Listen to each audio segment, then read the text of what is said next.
지금까지 살면서 받아본 선물 중에 혹시 가장 기억에 남은 선물이 있나요? 아니면 내가 살면서 가장 소중한 것을 선물했던 적이 있나요? 그때 어떤 마음으로 선물했고 가장 기억에 남는 선물은 무엇인가요?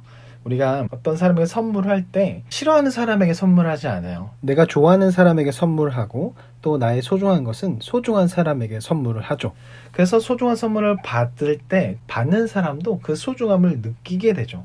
그런데 이 모든 것을 뛰어넘는 가장 큰 선물 주신 분이 있는데 오늘 말씀에서는 그 분이 누구인지 우리에게 가르쳐 주게 됩니다. 하나님 앞에 죄를 지었던 아담과 하와는 하나님을 피해서 숨었어요. 왜냐하면 하나님의 말씀을 어겼고 그래서 하나님을 만나기가 두려웠던 거죠. 그래서 하나님을 멀리했어요.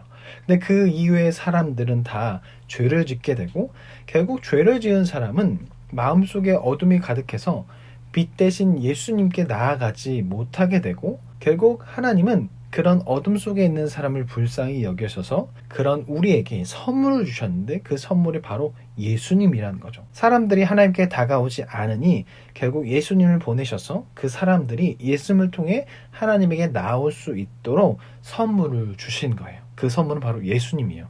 근데 우리가 소중한 사람에게 우리의 소중한 것을 선물로 주는 것처럼 하나님께서는 우리를 너무나 사랑하셔서 예수님을 이 땅에 내려오게 하셨어요.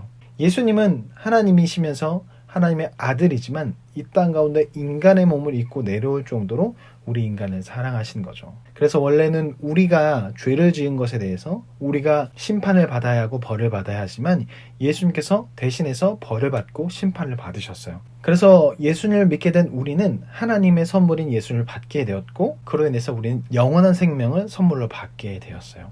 예수를 믿지 않는 사람들은 심판을 받지만 예수를 믿는 사람은 생명을 받게 되죠.